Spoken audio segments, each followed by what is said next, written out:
In 2200 BCE, humanity didn't just invent the dense, organized city out of a sudden stroke of collective genius. Right, it wasn't just some random bright idea. Exactly. According to the ancient cosmological framework we're doing a deep dive on today, they were basically forced into it by a sky that turned into an absolute furnace.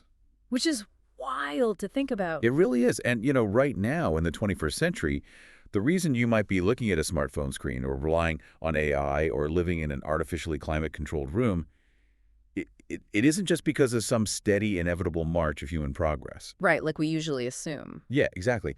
According to this premise, it's because we are completely under the influence of an invisible, abstract, cosmic force. Today, we're looking at an idea that claims literally every major human invention, from the alphabet to geometry to the digital cloud you use every day, wasn't entirely our idea at all. It fundamentally upends like the whole way we're taught to view history. I mean, we're taught to look at the timeline of human civilization as this straight line, right? An arrow pointing forward, driven purely by our own agency and our own ingenuity. Yeah, the classic human triumph narrative. Exactly. But the specific document we're analyzing today, it forces us to look at time as a wheel, like a massive repeating cosmic clock.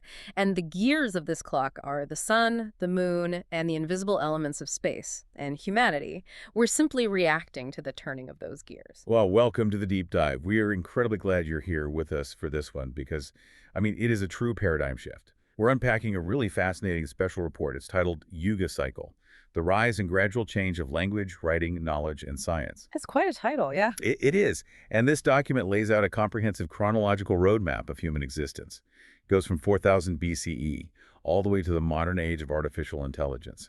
And it explicitly links our technological, linguistic, and societal evolution to the exact positioning of celestial bodies in relation to Earth. And before we get into the actual mechanics of how this text claims the cosmos dictates our reality, we really need to make the mission of this analysis clear. Very true. Because we are looking at a document that weaves together, astronomy, ancient spiritual texts, linguistics, and perfectly documented archaeological history. But our goal today is not to endorse this framework as some peer-reviewed, hard scientific fact. Right. Nor are we here to take a stance on its profound spiritual claims. Our job is just to impartially unpack this incredibly dense, highly detailed material. We want to understand the architecture of its argument, right? We're going to explore the fascinating way it attempts to connect celestial movements with real, undeniable historical milestones. Absolutely, because whether you end up viewing this as a literal cosmic truth or, just a deeply creative macro-level philosophical framework for understanding human history, the sheer scale of the connections it makes is going to bend the way you look at the passage of time. So, okay, let's unpack this. Let's do it. The text begins its timeline, or at least its current rotation of the wheel, in what it calls the Satya Yuga. And this era is placed roughly between 4000 BCE and 3200 BCE. Right. And it starts with a deeply specific celestial alignment. Yeah, so the cosmic stage for the Satya Yuga is really defined by absolute equilibrium. And perfect balance. Exactly. The text describes the Earth sitting in this state of perfect balance, positioned exactly between the sun, the moon, and a cosmic entity it refers to as Rahu. Which we'll get into heavily later. Yeah, we're going to spend a lot of time on Rahu. But for now, just understand that this perfect triangulation creates an environment of total planetary harmony. And down on the surface of the Earth, the text describes a period of recovery and natural expansion. Right, because it mentions a flood, doesn't it? It does. It explicitly mentions that following a catastrophic global event, which it parallels to Noah's Great Flood, the human family is beginning to spread out across various continents. But the way they spread out is crucial to the argument here. Yeah. This isn't a panic diaspora, right? The source material states they are driven by a, quote, divine inner inspiration. Right. They possess this natural internal compass that is perfectly calibrated to the pristine environment around them. Because the cosmos is in balance, human cognition and human society are completely in balance. Which is a beautiful idea. It is. And where this becomes incredibly fascinating is how this cognitive state actually manifests in their communication. In the Satya Yuga, language is described as incredibly subtle, entirely pure, and based completely on natural sounds. There is zero artificiality in their communication. None at all. And to understand the mechanism of this, we really have to look at how the text describes their retention of knowledge. Because there's no writing. Exactly. The most striking claim about the Satya Yuga is that there is absolutely no physical writing.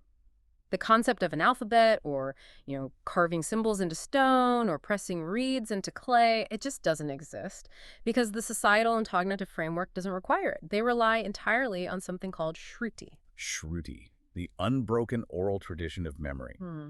And I want to pause here because it is so easy for a modern mind to hear oral tradition and think of like a game of telephone around a campfire. Right, where the story gets totally distorted every time it's told. Exactly, where the message gets garbled. But the Shruti described in this text is an entirely different mechanism of information storage. If we want a modern analogy to understand how this functioned, we shouldn't think of it as a person just trying really hard to remember a story.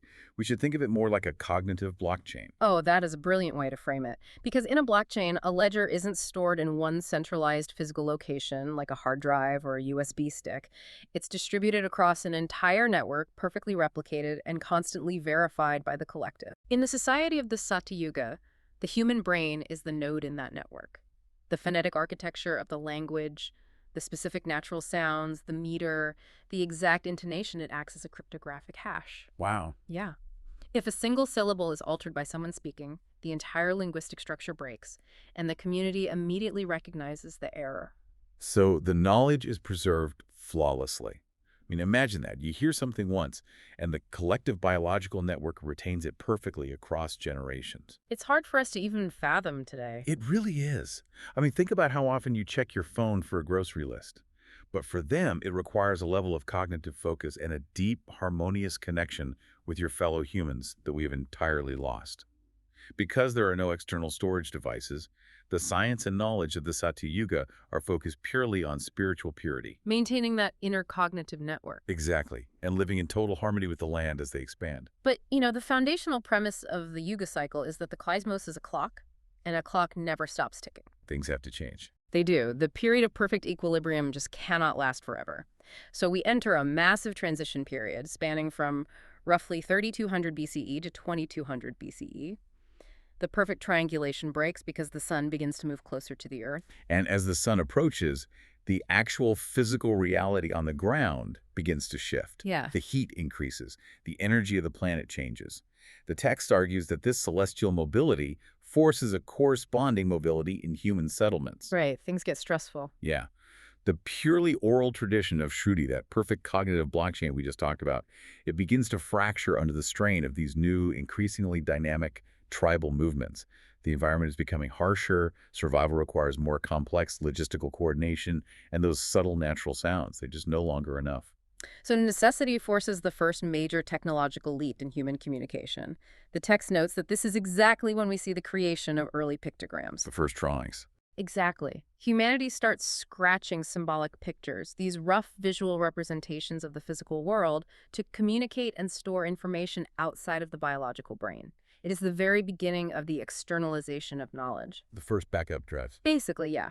But these early pictograms, they're just a stopgap measure for the crisis that's building. Because by 2200 BCE, the sun reaches its absolute closest point to the Earth. And this is where the source material drops a major anchor into documented empirical history.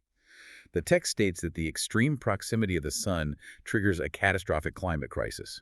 The Earth's temperature spikes abruptly, which leads to severe, prolonged droughts and rapid desertification across massive swaths of the planet. Rivers just vanishing. Entirely. The old decentralized water-based settlements that define that harmonious expansion to the Satya Yuga are completely destroyed. They literally dry up and turn to dust. And what's fascinating here is what the text is doing with this timeline. It's taking its theoretical cosmological framework, the idea of the sun moving to its closest point, and it's using it to explain the mechanism behind a very real, scientifically recognized archaeological phenomenon. The 4.2 kiloyear event. Yes, the 4.2 kiloyear event. This was a severe climatic aridity event that struck right around 2200 BCE. The geological and archaeological records show devastating megadroughts extending from North Africa across the Middle East and straight into the Indian subcontinent. It was absolutely brutal. And the result of that historical drought, according to both the text and modern archaeology, is that humanity is pushed to the absolute brink of extinction. Survival mode. Total survival mode. Sure. To survive, they are forced to abandon their widespread settlements, migrate and cluster together in massive, massive numbers around the only reliable perennial water sources left on the entire planet. The major river valleys. Right. The major river valleys. This is the catalyst for the sudden, explosive concentration of human beings into the Indus and Saraswati valleys, the Nile in Egypt, and the Tigris-Euphrates in Mesopotamia. Yeah. It is the forced birth of dense, organized, urban civilization. And this raises a fascinating philosophical tension within the text, because the source material is essentially arguing that humanity doesn't initiate massive evolutionary leaps out of ambition, right? We initiate them out of cosmic coercion. Forced into it. The celestial shift dictates the environmental shift, and the environmental shift forces the societal paradigm to just break and rebuild. I really want to challenge the determinism of this framework, though. Okay, let's hear it. Because if the humans of the Satya Yuga possess this flawless internal divine guidance, this perfect natural intuition, why couldn't they anticipate this shift? Why did it take a brutal, catastrophic mega-drought to force them into organized cities? Doesn't this framework essentially erase human agency? Are we really just biological pinballs bouncing off the bumpers of whatever star happens to be closest? It's a really vital question. But if we look closely at how the text constructs its argument, it doesn't entirely erase human agency, but it does heavily subvert it. How so? While the text implies that the divine inner inspiration of the Satya Yuga was perfectly calibrated to an environment of equilibrium. So when the cosmos shifted to an environment of extreme heat and scarcity, that specific cognitive toolset just became obsolete. Ah, I see. The agency of humanity wasn't in preventing the drought, right? Their agency was in how they responded to the forced migration. They didn't build cities because they suddenly had this brilliant architectural epiphany. They built them because the mechanics of the cosmos left them no other physical choice. The survival instinct, pressured by the sun, forged the city. Wow. Okay, so the sky turns into a furnace, your ancestral lands turn to dust, and your society, which has relied for thousands of years on subtle sounds and perfect memory, is suddenly packed shoulder to shoulder with thousands of strangers by a river. It's chaos. Absolute chaos. The noise, the logistics, the friction of massive urban concentration, it requires a complete rewiring of the human operating system. And that rewiring brings us into the second major epoch detailed by the source material, the Treta Yuga. Right. So the Treta Yuga spans from roughly 2200 BCE down to 500 BCE. And the defining cosmological rule of this entire epoch is that the sun remains fixed at its absolute closest point to the Earth. Doesn't move away yet. No, it's stuck there. The dominant, inescapable energy of this age is purely solar. It's characterized by intense heat, bright light, and fire. And the text utilizes some highly specific, kind of esoteric terminology to describe the spiritual and cognitive paradigm of this era. It states that the divine influence now travels via the shiveling path through the sun gate. And it introduces the influence of an entity it calls the two-faced Garuda Vishnu. Which sounds very cryptic. It does. So looking at this impartially, we really have to unpack what these metaphors actually mean in terms of concrete human development. Let's break down the mechanics of those metaphors. When the text mentions the shiveling path through the sun gate, it is describing a cosmological vector. Okay. In this framework, the spiritual energy is no longer an internal ambient frequency like it was back in the Satya Yuga. Because the sun is so utterly dominant, the energy is directional, intense, and highly focused. Much like a beam of concentrated sunlight passing through a specific aperture of the gate. That makes sense. The environment is harsh and defined by distinct, powerful natural forces.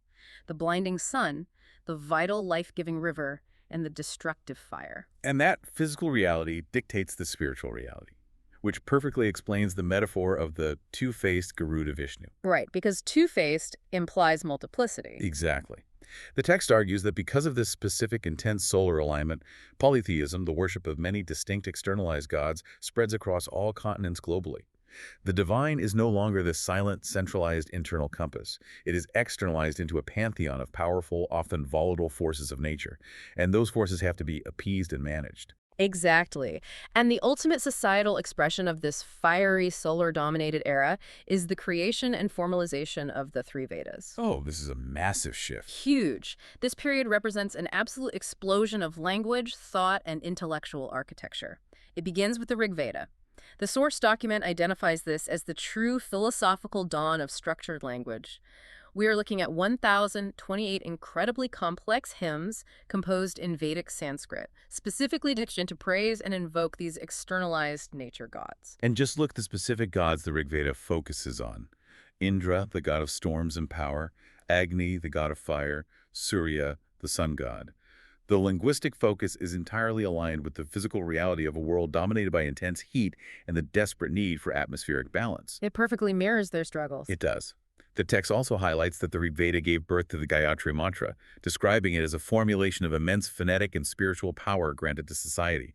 But beautiful poetry and hymns to the sun aren't exactly enough to manage a civilization of millions living in dense river valleys. No, they certainly aren't. Poetry is exceptional for preserving memory, which is why the Rig Veda maintains the legacy of Shruti, but poetry is terrible for executing a legal contract, Right. or, managing agricultural grain distribution, or running a civic administration. You can't run a city on a palm. Right. So this logistical nightmare necessitates the evolution of the Yajurveda. And this is a crucial turning point. The Yajurveda introduces prose alongside poetry. It shifts the function of language from purely philosophical worship to practical application. The text points out that the Yajurveda is focused on public welfare, societal rules, and crucially, the exact precise methods for conducting sacrifices. And we must also look at the Samaveda, which represents another fascinating evolution of language in this era. The Samaveda takes the linguistic structures of the Rig Veda and adapts them to be singable. Really? Yeah. According to the text, this innovation establishes the foundational 7 notes, sa, re, ga, ma, and so on, which actually become the mathematical and acoustic root of Indian classical music. I find this transition absolutely stunning. The heat of the sun forces them to the river. The density of the river forces them to organize. The organization forces them to invent prose for laws and formalize music for communal ritual. It's a chain reaction. Exactly. Yeah. But here's where it gets really interesting. You have all these complex texts and hymns, but to interact with these polytheistic gods, specifically the fire god Agni, you need rituals. The text explains that the science of this era was strictly based on the Panchatattva. The 5 elements. Right, the 5 elements. Right. Fire, water, air, earth, and space. And the most vital interaction with the Panchatattva was the yajna, the massive fire sacrifice. And constructing the altars for yajna was not a matter of simply piling up stones. Well, not at all. According to the historical texts of this era, specifically documents known as the Sulba Sutras, which align perfectly with the framework we're discussing here, a yajna altar had to be constructed with flawless, uncompromising mathematical precision. Why so precise? Because the spiritual belief was that if the geometry was incorrect, the resonant frequency of the ritual would fail, and the gods would simply not be appeased. The sacrifice wouldn't work. So the priests were tasked with incredibly complex geometric problems. I mean, for instance, they would have to design a fire altar shaped like a falcon in flight, but it had to possess the exact same surface area as a previous altar that was shaped like a simple square. Right. Or they had to figure out how to perfectly square a circle. Which is incredibly hard. Yes. Out of this intense, literal life or death spiritual necessity to build the perfect fire pit, they inadvertently discover the foundational laws of mathematics and geometry. It's the purest example of how necessity drives abstract invention. They were calculating what we now call Pythagorean triples centuries before Pythagoras even existed, purely because the cosmos, via the sun's proximity, demanded precise fire rituals. The text explicitly links the birth of formal geometry to the spiritual demands of the Treta Yuga. And, their scientific mastery extended into the earth as well. Because their entire survival depended on those narrow strips of fertile land next to the rivers, soil science and advanced agricultural techniques reached an absolute peak during this time. And as their math, their agriculture, and their rituals became increasingly complex, the biological limits of human memory were finally breached. They just couldn't rely on Shruti anymore. The cognitive blockchain couldn't hold the sheer volume of data required to run an advanced, mathematically precise river-valley civilization. And this is when physical writing begins in earnest. The early pictograms evolve into highly systematic scripts, the direct ancestors of the Brahmi script. They begin prominently etching their knowledge onto stone pillars and writing extensively on prepared birch bark, known as Bhojpatra. I really want you, the listener, to synthesize what this text is proposing here. The 7 notes of music you might listen to today, the geometric formulas used to engineer the bridges you drive over, and the very concept of an alphabet written on a physical surface. According to this framework, All of these seemingly disparate disciplines were birthed from the exact same mechanism. That's wild to think about. They were human society's desperate, brilliant attempt to harmonize with a world pushed to its thermal limits by the sun. It completely shatters the modern wall we build between art, STEM, and religion. In the Treta Yuga, they were all the exact same science of survival. But the defining characteristic of a wheel is that it never stops turning. Right. The intense solar focus, the precise fire rituals, the dominance of the river valleys, it is all building toward a massive systemic shock because the sun is about to begin its long retreat and the moon is stepping onto the cosmic stage. A global freeze is imminent. This transition pulls us into the next massive epoch detailed in our source material, the shift into the Dwaparyug. This covers a timeline from roughly 500 BCE all the way to 1643 CE. And the transition period, from 500 BCE to roughly 600 CE, is characterized by deep cultural and physical fracturing. The sun moves further away from Earth, the moon gets closer, and immediately the high esoteric culture built during the Treta Yuga begins to erode. Yeah, the linguistic shift is immediate. Classical Vedic Sanskrit, that highly complex, mathematically structured language of the elite priests and the exact fire rituals, it just falls out of everyday use. It's simply too rigid for a changing world. It's replaced by common, more fluid and accessible languages. Pali, Prakrit, and Apabhramsha. This represents a massive democratization of knowledge. Information is no longer locked behind the intense phonetic training of the priesthood or carved onto immovable stone pillars. Manuscripts begin to proliferate, spreading practical information much wider and faster across the general population. But this cultural shift is just the precursor to the physical hammer blow. The climate strikes again? Exactly. We hit the climax of this cosmic transition around the year 600 CE. According to the framework, the moon reaches its absolute closest point to Earth, while the sun reaches its furthest. And precisely mirroring the extreme heat crisis of 2200 BCE, this new cosmic extreme triggers a devastating climate crisis. But the polarity is completely reversed. The Earth experiences a sudden, brutal, and sustained drop in global temperatures. And once again, the text perfectly maps its cosmological clock to a documented historical event.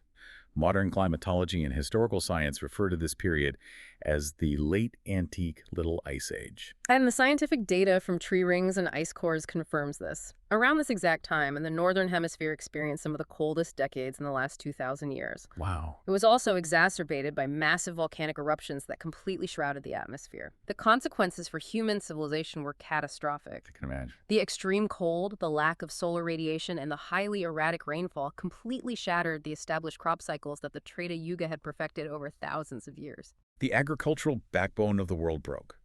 The source material notes that this climate chaos caused massive, seemingly invincible empires to just collapse under the weight of famine and political instability. The old methods of river valley farming no longer worked. To survive the freezing of the world, society was forced to innovate entirely new, large-scale methods of irrigation and water conservation. They had to learn how to manipulate water on an unprecedented scale. And by the time the dust settles from this massive collapse, we are fully entrenched in the Dwaparyuga. The moon is now the dominant celestial body. The text states that the divine influence has shifted. It no longer enters through the fiery sun gate. It now enters through the moon gate, directly interacting with the water element of the Panchatattva. No more blinding solar energy. Exactly. The new paradigm is governed by water, the push and pull of the tides, and this new cooling lunar influence. This physical shift triggers a profound, radical shift in human spirituality.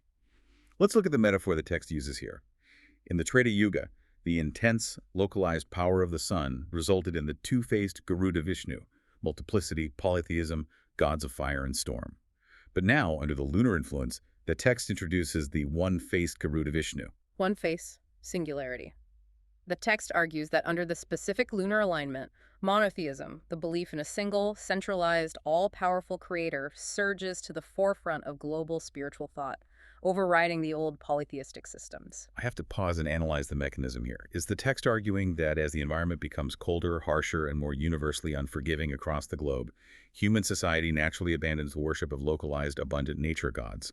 Does the harsh singularity of a freezing environment psychologically force humanity to seek salvation from a single, centralized divine authority? If we connect this to the bigger picture, that is exactly the causal link the text is establishing.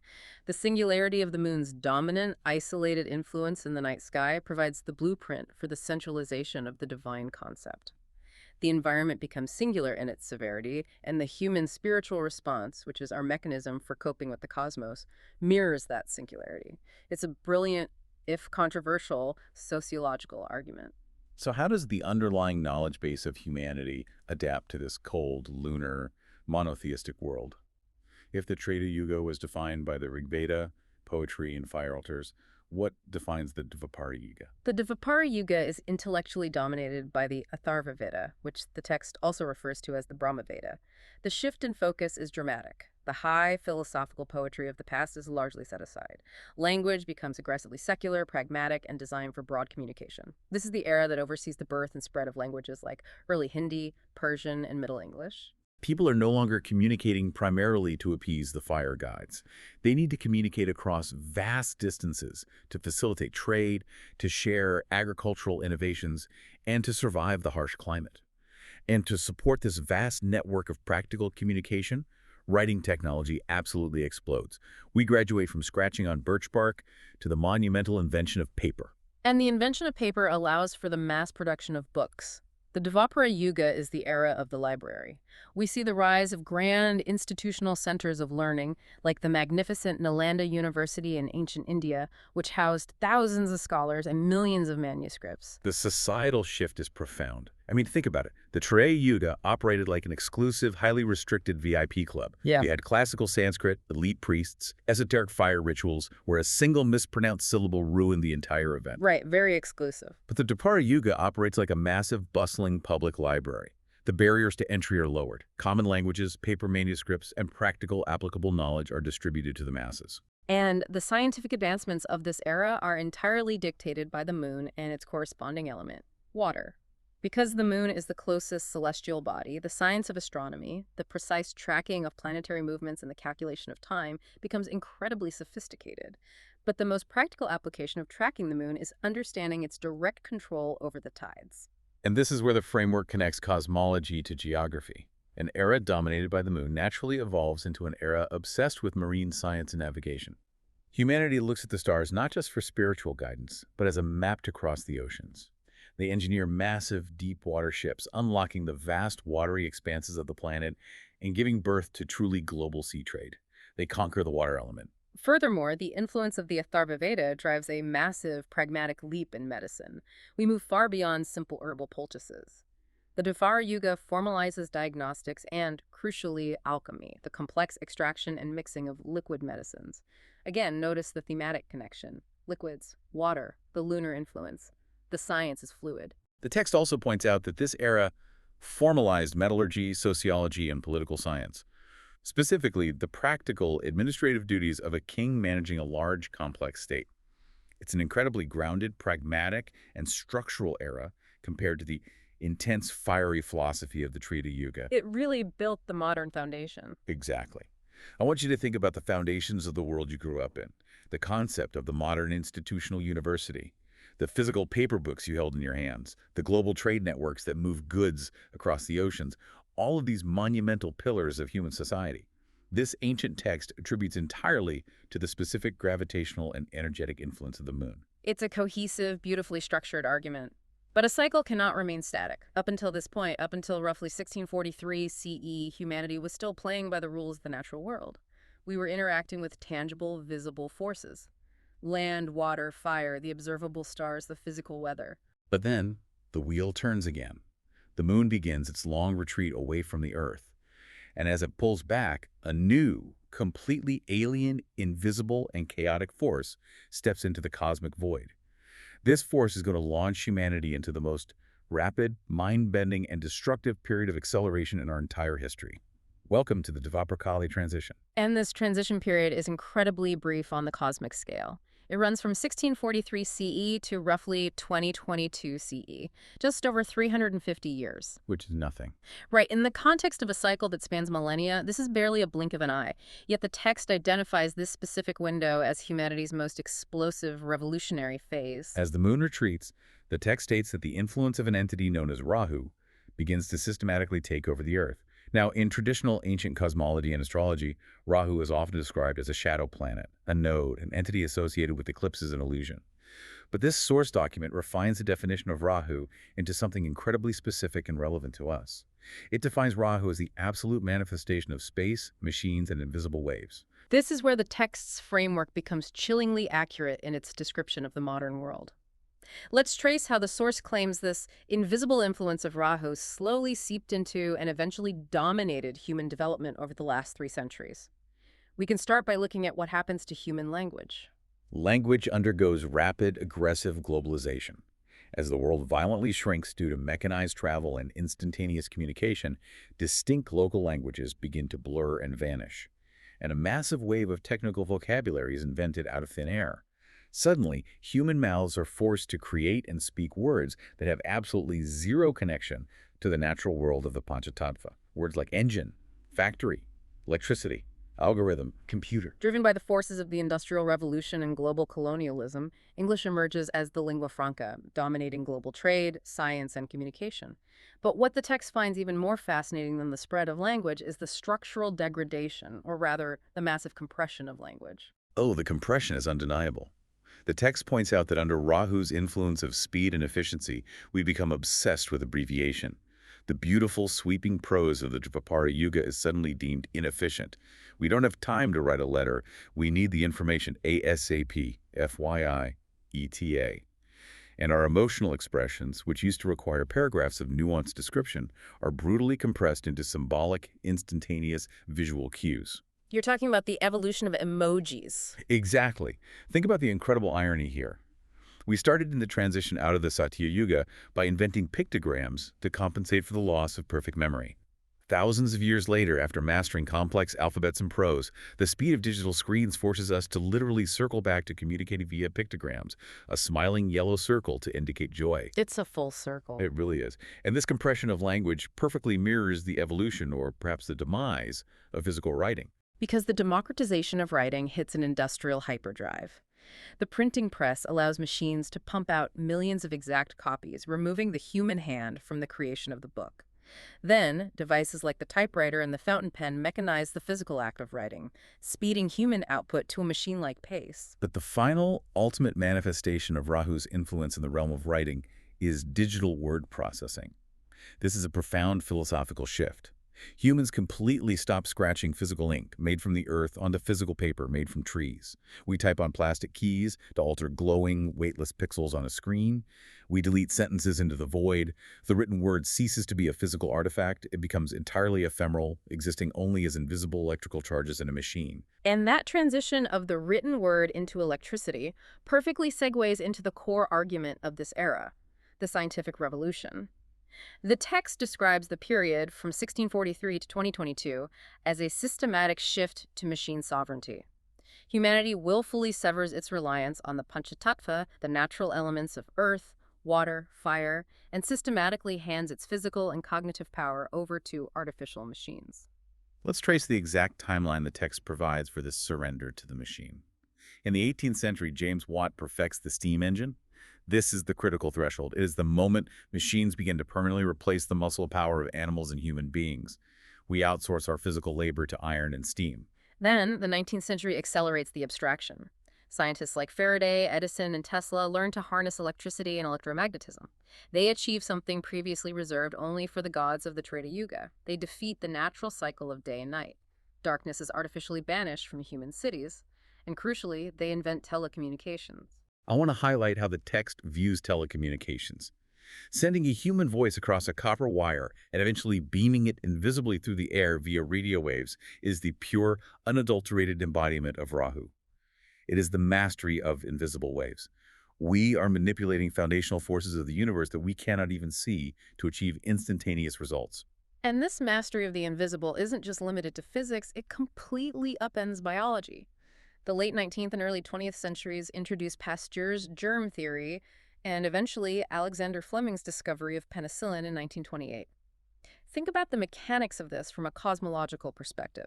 Germs and bacteria are invisible enemies. We combat them by ingesting antibiotics, invisible microscopic weapons that fight a war inside our cellular structure. And the result of mastering this invisible biological realm, the average human lifespan violently doubles, jumping from roughly 30 years to over 70 years in the span of a century.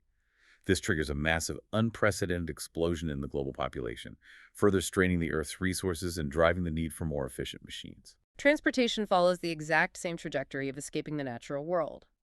Benz invents the combustion automobile, and the Wright brothers achieve powered flight in 1903. The physical distances of the Earth are practically eliminated. Humanity literally leaves the ground, entering the domain of the air and space.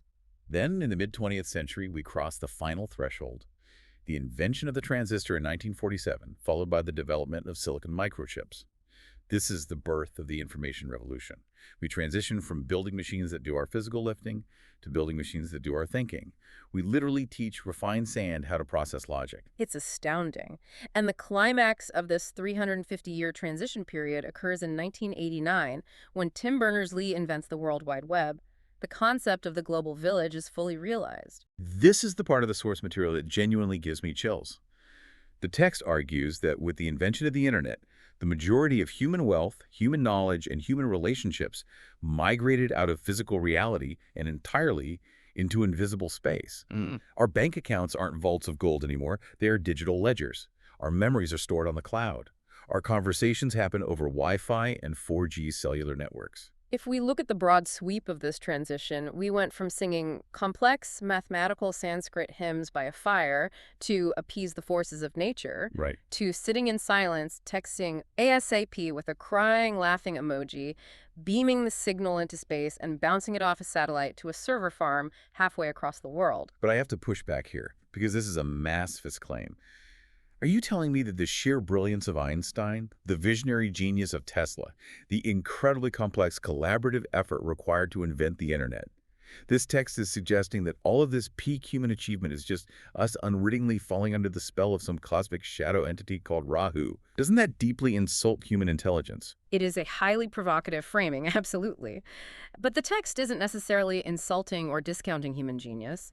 It's providing a cosmological mechanism for why that genius suddenly, almost universally, focused entirely on the abstract, the mechanized, and the invisible. Okay, go on. So what does this all mean? Rahu represents the unseen architecture of the universe. Look at the defining characteristics of our modern era. Electricity, radio frequencies, internet data clouds, the microscopic wars fought by antibiotics, the probabilistic mechanics of quantum physics. Every single one of these operates on a plane of reality that is entirely invisible to the naked human eye. We transition from manipulating the heavy, visible earth and water to manipulating the weightless ether. The genius is human, but the text argues the direction of that genius was dictated by Rahu. I want you to look at the device you are using to listen to us right now. Whether it's a smartphone, a laptop, or wireless headphones, it is pulling invisible radio signals out of the air, translating them, and processing millions of mathematical calculations every single second on a microscopic grid of silicon. According to this ancient cosmological framework, that device resting in your hand or in your ears is the ultimate, final product of the Dwaparyug Kaliyuga transition period. It is a crystallization of Rahu. It is the absolute pinnacle of Rahu's influence building up over 350 years. But notice the terminology we've been using. We called it a transition period. The 350 years of the scientific revolution was just the launchpad sequence. Right, the acceleration phase. And according to the precise timeline laid out in this document, that launchpad sequence, it just ended. The engines have cut off, we have officially blasted out of the atmosphere of the old world, and we have entered the void. Which brings us to the final chilling epoch detailed in our deep dive, the Kali Yuga. The text pinpoints the final tipping point of the cosmic scales between the year 2022 CE and roughly 2029 to 2032 CE. Which is right now. Yes. We are currently living inside the exact moment the heavy iron door of history closes behind us. The moon has reached its absolute maximum distance from the Earth. Its moderating, cooling, natural influence over the water and the tides is entirely gone. Rahu's influence is now total and absolute. The invisible wave has drowned the physical world and the immediate, undeniable physical result on the surface of the Earth. The text identifies it as a profound climate crisis. But unlike the localized mega-droughts of the Treta Yuga or the regional ice ages of the Dwaparyug Yuga, this crisis is global and terminal. We know it intimately. Intense global warming, the rapid melting of polar glaciers, highly erratic and violent seasonal shifts, and the critical depletion of the atmospheric ozone layer. But the crucial difference in this era is humanity's response to the crisis. When the climate broke in previous yugas, humanity migrated to a new river valley or engineered new water conservation techniques to work with the changing nature. In the Kali Yuga, humanity does not adapt to nature, humanity attempts to replace it. Because our connection to the natural world is already broken. The text explicitly states that the natural equilibrium of the planet is completely destroyed. So humanity is forced to retreat into and rely entirely upon artificially controlled environments. We hide inside hermetically sealed, air-conditioned skyscrapers. We rely on heavily mechanized, chemically sustained industrial agriculture, and we clothe ourselves in synthetic, petroleum-based materials just to survive the ambient conditions of the planet we evolved on.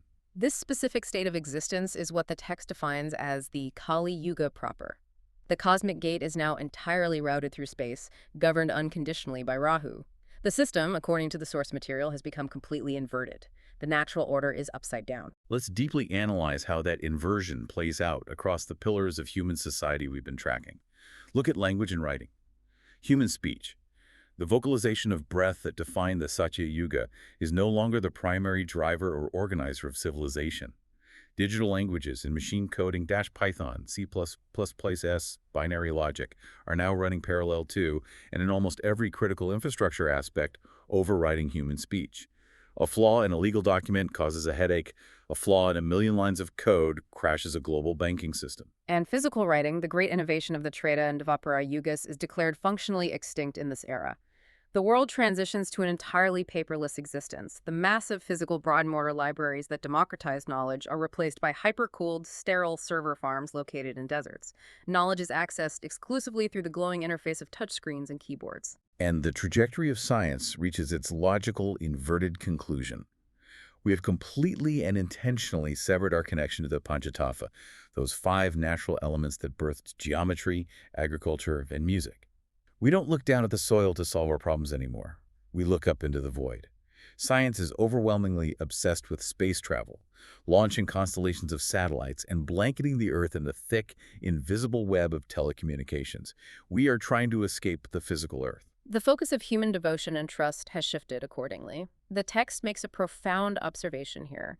The traditional deities, the nature gods of the sun and moon, and the ancient spiritual practices are rapidly replaced by a new form of devotion. Humanity now gives its faith, its questions, and its future to robotics and artificial intelligence. Oh, yeah. AI becomes the new infallible oracle. We don't pray for rain, we ask the algorithm to predict the yield and manage the synthetic supply chain. The virtual reality of the internet cloud becomes the primary, unquestioned source of truth and human knowledge. It is as if the entire human race collectively moved out of a beautiful, organic, slightly dangerous house in the woods and permanently relocated into a sterile orbiting spaceship. Inside this ship, every breath of air is artificially filtered, the lighting is synthesized, and every single interaction with another human being is heavily mediated, compressed, and monitored by a glowing digital screen. When you lay it out like that, this raises an important question. Is the text framing this inverted artificial reality as inherently evil?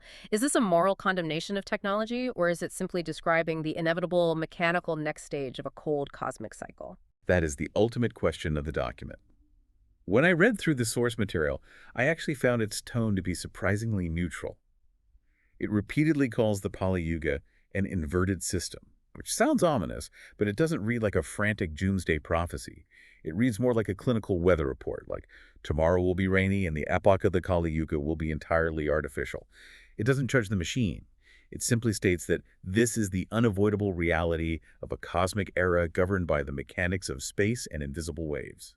I agree with that assessment, but even in its neutrality, it highlights a staggering, almost poetic irony regarding the arc of the human journey. Think deeply about where we started this conversation. In the Satya Yuga, humanity was perfectly harmonized with the natural world, and their most defining characteristic was that they relied entirely on their own internal biological memory shruti. They were the masters of their own cognitive network. And now, at the exact opposite end of the wheel, in the Kali Yuga, we are entirely alienated from nature, hiding from a collapsing climate inside artificial bubbles. And the great irony, we have outsourced nearly 100% of our memory, our navigation, and our foundational knowledge to an external artificial intelligence. We literally mine the Earth to build a mechanized silicon brain to replace the biological one we let atrophy. I want you to reflect on your own actions just today. How many times did you consult the cloud for a piece of basic knowledge you couldn't remember? A phone number, a recipe, a historical date? How many times did an invisible algorithm subtly guide your choices? What to read, what route to drive, what music to listen to? According to the rigid parameters of this ancient framework, every single time you interface with that machine, you are flawlessly playing out the exact script written for humanity in the Kali Yuga. It is a stunning, wildly comprehensive, and deeply humbling view of human existence. Let's take a collective breath and look back at the immense 6,000-year journey we just reconstructed from this document. We started in the quiet, subtle, purely oral traditions of the Satya Yuga, where the human mind was a flawless vault of sound. We watched the sun violently approach, forcing a desperate humanity into the dense river valleys, sparking the creation of laws, fire altars, and the complex geometry of the Treta Yuga. We saw the climate violently freeze as the moon approached and the sun retreated, shifting society toward the centralized focus of monotheism, birthing global ocean trade, and building the massive paper libraries of the water-dominated Dwaparyug. And finally, we rode the chaotic, invisible wave of Rahu through the 350-year Great Acceleration, inventing steam engines and internet protocols, ending up right where we are sitting today, navigating the artificial, AI-driven, climate-challenged, inverted reality of the Kali Yuga. Whether you choose to view this special report as a profound, literal cosmic truth detailing the exact mechanics of the universe, or simply as an incredibly creative, brilliantly complex historical framework designed to make sense of our chaotic evolution, it accomplishes something vital. It forces a complete shift in perspective. Exactly. It completely strips away our modern hubris. It forces us to look at our current technological obsession, our glowing smartphones, our omnipotent AI algorithms, our massive desert server farms, not as the ultimate glorious peak of human cognitive evolution, but as just one passing, highly specific phase on a constantly spinning wheel. We are not the grand finale of history. We are just the current season, and seasons change. And that leads to a final, rather profound thought we want to leave you with today. The fundamental nature of a wheel is that it keeps turning. The Kali Yuga, however many centuries or millennia it lasts, will eventually exhaust its cosmic alignment. Rahu's influence will wane. The cycle will inevitably reset. Right. The wheel turns back to the beginning, back to the perfect equilibrium of the Satya Yuga. So, if human history is truly cyclical in the way this text demands, and if we are currently spending all of our immense energy and resources replacing physical, enduring artifacts like carved stone temples, immense pyramids, and physical paper books with invisible, ephemeral digital data floating in an electronic cloud. What happens when the power finally goes out? Oh, wow. When the cosmic cycle resets and the artificial, machine-dependent era of the Kali Yuga collapses under its own weight or a shift in the stars, will the newly awakened civilization of the next Satya Yuga find any physical trace of our glorious digital empire? Or will our entire massive, world-spanning technological age simply vanish into the ether the exact moment the server farms degrade, leaving the next dawn of humanity to sit around a fire and start the oral traditions all over again, with absolutely no proof that we or our machines ever existed? When you look at time as a circle, instead of a straight line pointing upward, you realize that our digital legacy is incredibly fragile. It turns out we aren't building monuments for eternity. We're writing our history in invisible waves, just waiting to be erased by the turning of the cosmic clock. Thank you so much for joining us on this massive, mind-bending historical deep dive. Keep looking at the stars, keep questioning the timeline you've been taught, and we will catch you on the next one.